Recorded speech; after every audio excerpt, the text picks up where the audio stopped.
What's going on, everybody? Welcome into the Packers Report. We've got a packed show for you, so sit tight, grab a beverage, grab some popcorn, whatever you want to do to relax, unwind, because we are catching you up on all the latest on today's episode, starting with Jaire Alexander. Adam Schefter and Brian Gutekunst both spoke yesterday about his possible future with the Green Bay Packers. And in the back half, I'm going to break down some draft news, some draft rumors that we got from Goody himself.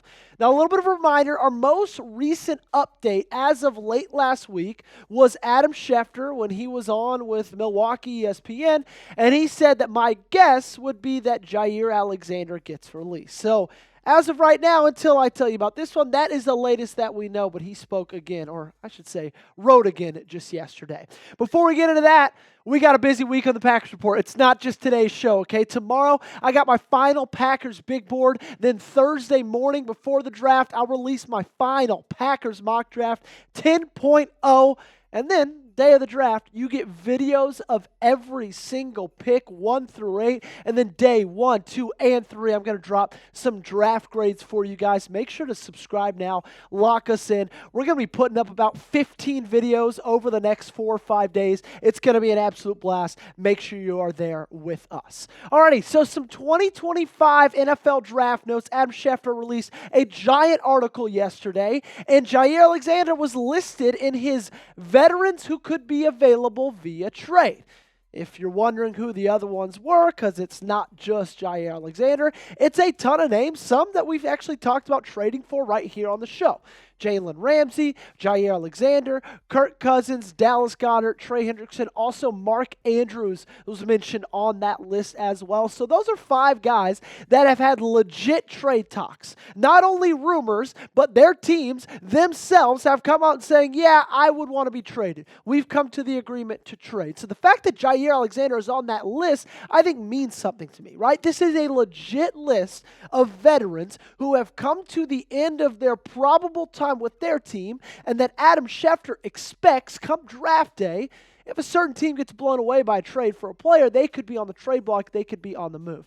And remember, like I said off the top, Schefty spoke on Jaire last week.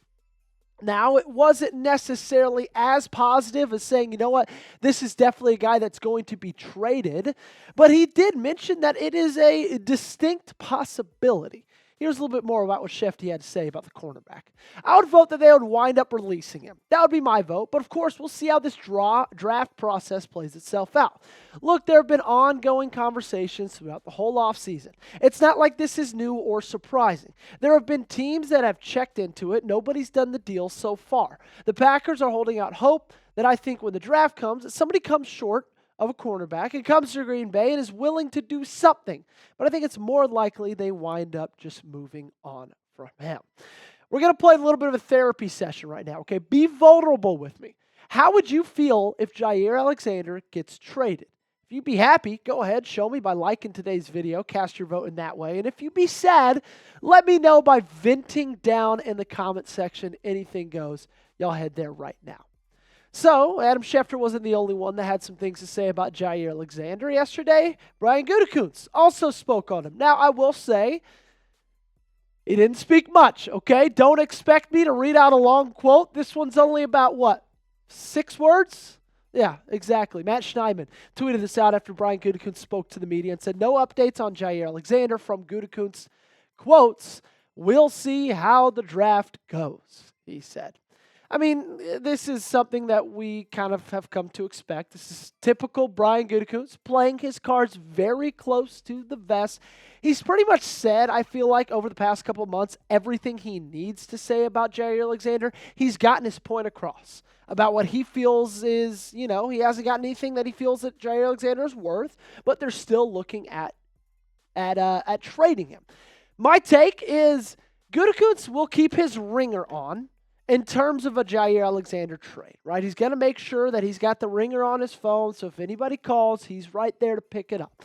But unless he's blown away, and I think a 3rd-round pick is going to be minimum for him, I would expect a post-6-1 designation release, okay? So say someone only offers a 4th, I don't think he would take it.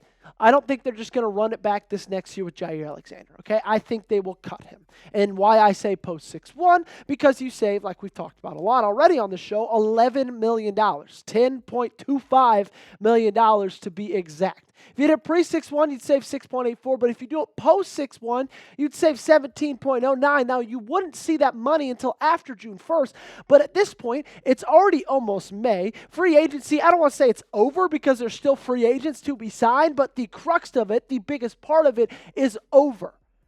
Not like you need that money right now.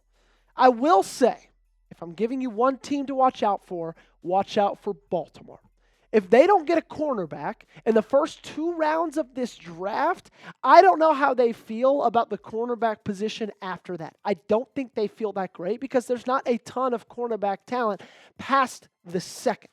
So if they, second round go offensive lineman, first round go edge, they miss on a corner, and they're sitting there 5 picks ahead of Green Bay, right?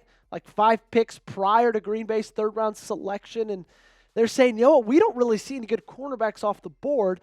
Let's call Green Bay right now, see if we can offer them something. I would not be surprised one bit.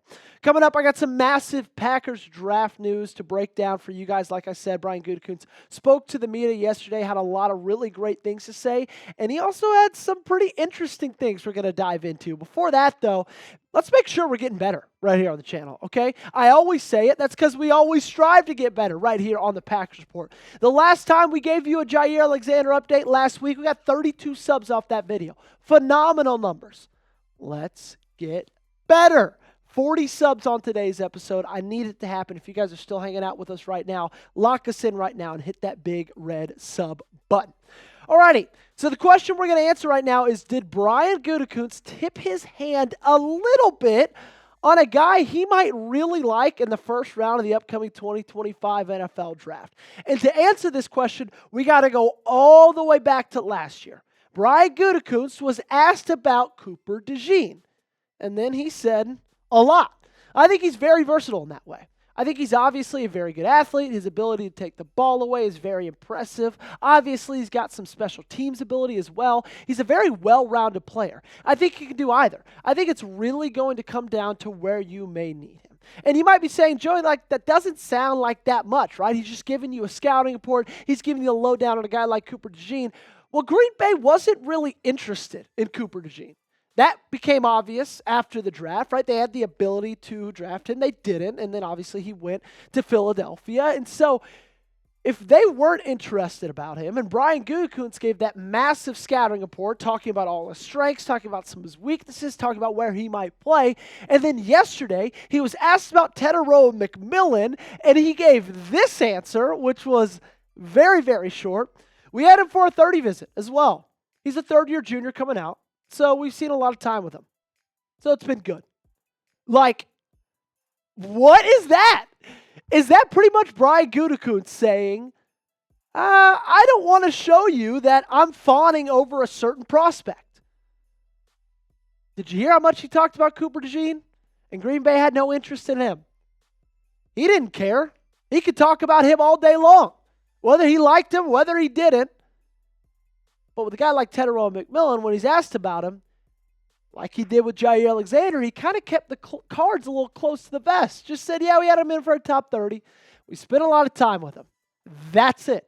No scouting report. No, he does these things really well. He's got great hands, great catch radius. We love his size. We love his ability to run routes. He's got great top-end speed. Nothing like that. Just had him in for a visit. It's been good. Alrighty? Now remember, I'm not just pulling this out of thin air. Brian Gutekunst was the lone general manager at McMillan's Pro Day. The only one at his private workout in Arizona. And so we've known for a while that he's really interested in the prospect. And it's not really surprising when you look a little bit more into who Tetairoa McMillan is, right? This past year, and reminder, he's 6'4", 220 pounds. Forced 29 missed tackles in 2024. 3rd most in the National Football, in the NCAA. He had a steady growth in contested catches, up to 60% this year, 18 out of 30. I think the biggest question mark, and we even talked about this yesterday, is the fact that he's pretty much only caught passes from Noah Fafita, even dating back to grade school. So very far back, there's going to be a big question mark around how he might transition to the National Football League, catching passes from a different person. And I've said this yesterday, I'm going to say it again today. I think that Gutekunst is incredibly interested in Tetairoa McMillan. I think more than maybe he's been interested in any wide receiver since his time being the Packers general manager. I think he's so interested that if he were to fall at 23, I don't think Goody would think twice about it. However, I don't think that the interest is high enough to trade up for him, especially when you look to pick number 12. That's 11 spots ahead of you. That's where the Dallas Cowboys sit, and apparently they're very interested in McMillan as well. I could see him possibly going to New Orleans as well at 9. And so you're going to have to make a pretty big move. But if for some reason Tetairoa McMillan keeps falling and falling and falling, would not be surprised to see Green Bay turn that card in. Don't lie to me. Will Green Bay break the round 1 wide receiver draft streak? Let me know in the comment section down below. Give me a yes or a no. My gut tells me no, unless something happens with Tetairoa McMillan where he falls. But you guys let me know your answer.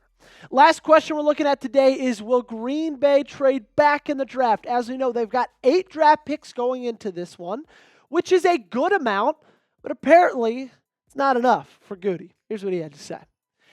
I think certainly we'd love to get more picks. Whether that's where we do that or how we do that will be really dependent on the opportunities that are there and the players that are there. We're not going to pass up really, really good player to move back unless we somehow still feel we can get that player. So we'll see.